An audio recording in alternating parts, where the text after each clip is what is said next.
레위기 6장 24절에서 7장 10절. 오늘 본문은 각 제사 때 제사장의 직무와 몫을 중심으로 한 제사법 보충 규례를 다루고 있는 6장 8절에서 7장 38절에서의 번제와 소제의 보충 규례를 언급한 지난 단락 6장 8절에서 23절에 이어 속죄제와 속건제의 보충 규례를 다루는 내용입니다. 속죄제와 속건제는 둘 다 죄를 다루는 제사이지만 죄를 보는 각도와 회복의 초점이 서로 다릅니다. 신학적으로는 하나님과 이웃관계, 죄의 본질과 결과, 그리고 배상의 유무라는 관점에서 차이가 있습니다. 또한 두 제사는 모두 죄로 인해 깨어진 하나님의 언약관계를 회복하기 위한 제사입니다. 피 흘림을 통해 죄를 덮고 다시 하나님 앞에 설 수 있는 길을 연다는 점에서 그리스도의 십자가를 애표한다고 볼 수 있습니다. 따라서 공통적으로 죄사함과 정결이라는 신학적 열매를 지니며 은혜의 제사라는 점에서 동일선상에 있습니다.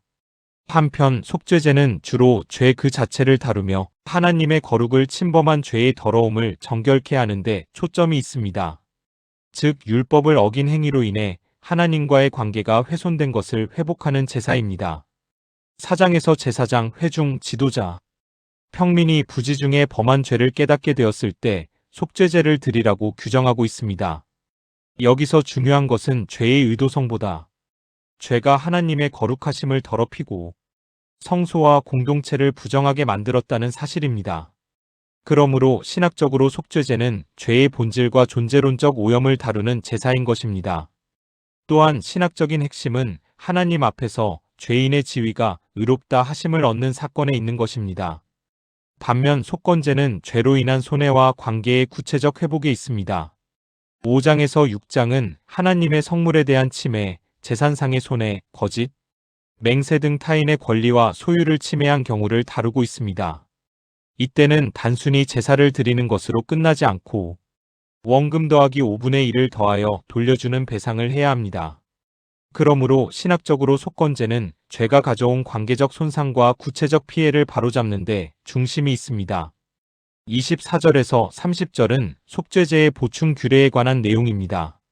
본문은 24절에 여호와께서 모세에게 말씀하여 이르시되로 시작합니다. 이는 레위기에 반복되는 표현으로 제사의 규례가 인간의 종교적 발명품이 아니라 거룩하신 하나님이 친히 말씀하신 계시임을 선포하는 것입니다. 즉 신학적인 관점에서 보면 하나님은 창세기부터 요한계시록까지 계속해서 말씀으로 백성을 부르시고 말씀으로 거룩을 세우며 말씀으로 공동체를 인도하신다는 것을 말하고 있는 것입니다. 26절에서 속죄제의 규례는 이러하니라 속죄제 제물은 지극히 거룩하니라고 선언합니다. 죄를 담당한 희생 제물은 하나님께 구별되어 드려짐으로 지극히 거룩한 것이 되었고 그 고기를 먹는 제사장도 거룩하게 구별되었습니다. 이 제물은 번제물을 잡는 바로 그 거룩한 장소에서 잡히고 그 고기에 접촉하는 자는 거룩하게 됩니다. 이는 거룩이 단지 마음의 상태가 아니라 하나님이 구별하신 영역과 질서 안에 들어가는 것을 의미하는 것입니다. 또한 죄를 위해 바친 제물의 고기를 불에 완전히 태우거나 거룩한 곳에서만 먹도록 한 규례는 하나님께서 죄를 얼마나 심각하게 보시는지 아무렇게나 다뤄질 수 없는 거룩의 무게를 보여주는 것입니다. 본문에서 가장 강조하고 있는 단어는 거룩입니다. 하나님 앞에 구별되어 드려진 흠없는 제물은 모두 거룩한 제물이 된다는 것입니다. 그리고 그 제물을 먹는 제사장도 거룩하게 구별된다는 것입니다. 그러므로 거룩한 제물을 먹은 제사장은 성막 안에서만 아니라 어느 곳에 있든지 거룩한 삶을 살아야 했던 것입니다. 이는 하나님의 말씀을 내 마음과 내 뜻대로 적용하며 내가 만든 신, 즉 하나님의 대용품을 하나님이라고 끌어안고 사는 것이 아니라 우리를 창조하신 하나님을 믿고 하나님의 사람으로 하나님의 뜻을 이루는 하나님의 통로된 삶으로 살아야 한다는 것입니다. 이를 오늘날 우리들에게 적용하면 교회에서 나의 경건한 모습이 가정이나 직장, 사회에서도 동일한 모습이어야 한다는 것입니다. 만약 그렇지 못하다면 우리는 하나님 대신 하나님의 대용품을 하나님으로 섬기고 있는 것입니다. 7장 1절에서 7절은 속건제의 규례에 관한 내용입니다. 속건제는 성물에 대해 범한 죄나 이웃에게 해를 끼친 죄에 대한 배상과 함께 드리는 제사로, 죄가 하나님과의 관계뿐 아니라 이웃과의 관계도 깨트린다는 사실을 보여줍니다. 즉 신학적 관점에서 속죄제와 속건제는 수직적 관계 하나님과 수평적 관계, 이웃의 회복이라는 동일한 것을 지향한다고 볼 수 있습니다. 한편 속건제에 대해 다룬 5장 14절에서 6장 7절에서는 속건제의 희생을 어떻게 드려야 하는지 그 방법에 대한 자세한 규정이 설명되어 있지 않았습니다. 따라서 어떤 사람들은 속건제의 예물을 돈으로 쳐서 값을 드렸을 뿐 실제로 희생을 드리지는 않았다고 주장합니다. 그러나 2절에서는 속건제 예물을 희생으로 잡아드리라는 명령이 잘 나타나 있습니다. 피 흘림이 없이는 사람이 없느니라. 히브리서 9장 22절은 성경 말씀처럼 보조적 성격을 지니는 소제를 제외한 모든 제사에서는 피 흘림의 제사가 드려졌다는 사실을 잘 가르쳐주고 있는 것입니다. 또한 본문에서 번제물과 속죄제물을 드릴 때 피를 성막 안에 뿌린 제물 외에 하나님께 바쳐진 제물은 모두 제사장의 몫으로 챙기게 하였습니다. 즉 제사를 통해 드려진 제물을 태워드리는 부분을 제외하고 나머지 제물은 제사장의 몫이 되었다는 것입니다. 이스라엘 12지파 중에서 11지파는 가나안 땅에 입성한 후에 땅을 분배받아 생업을 이어갔습니다. 그러나 레위 지파는 하나님께서 친히 그들의 기업이 되셨습니다.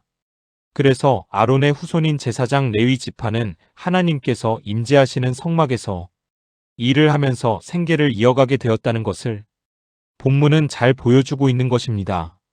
7장 8절에서 10절은 번제의 가죽은 번제를 집례한 제사장의 몫으로 돌아가고 소제물의 남은 부분 중 익힌 것은 소제를 집례한 제사장의 몫이 되게 하셨으며 익히지 않은 것은 다른 제사장들의 몫이 되게 하셨습니다.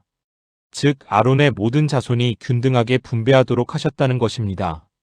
이는 거룩한 공동체 안에서도 정의와 공평이 중요한 가치임을 보여주는 것입니다. 레위기 전체를 관통하는 핵심 말씀은 내가 거룩하니 너희도 거룩할지어다입니다. 거룩이라는 단어 코데시는 잘라냄, 분리함을 의미합니다. 다시 말해 더러움과 분리된 상태를 뜻하는 것입니다.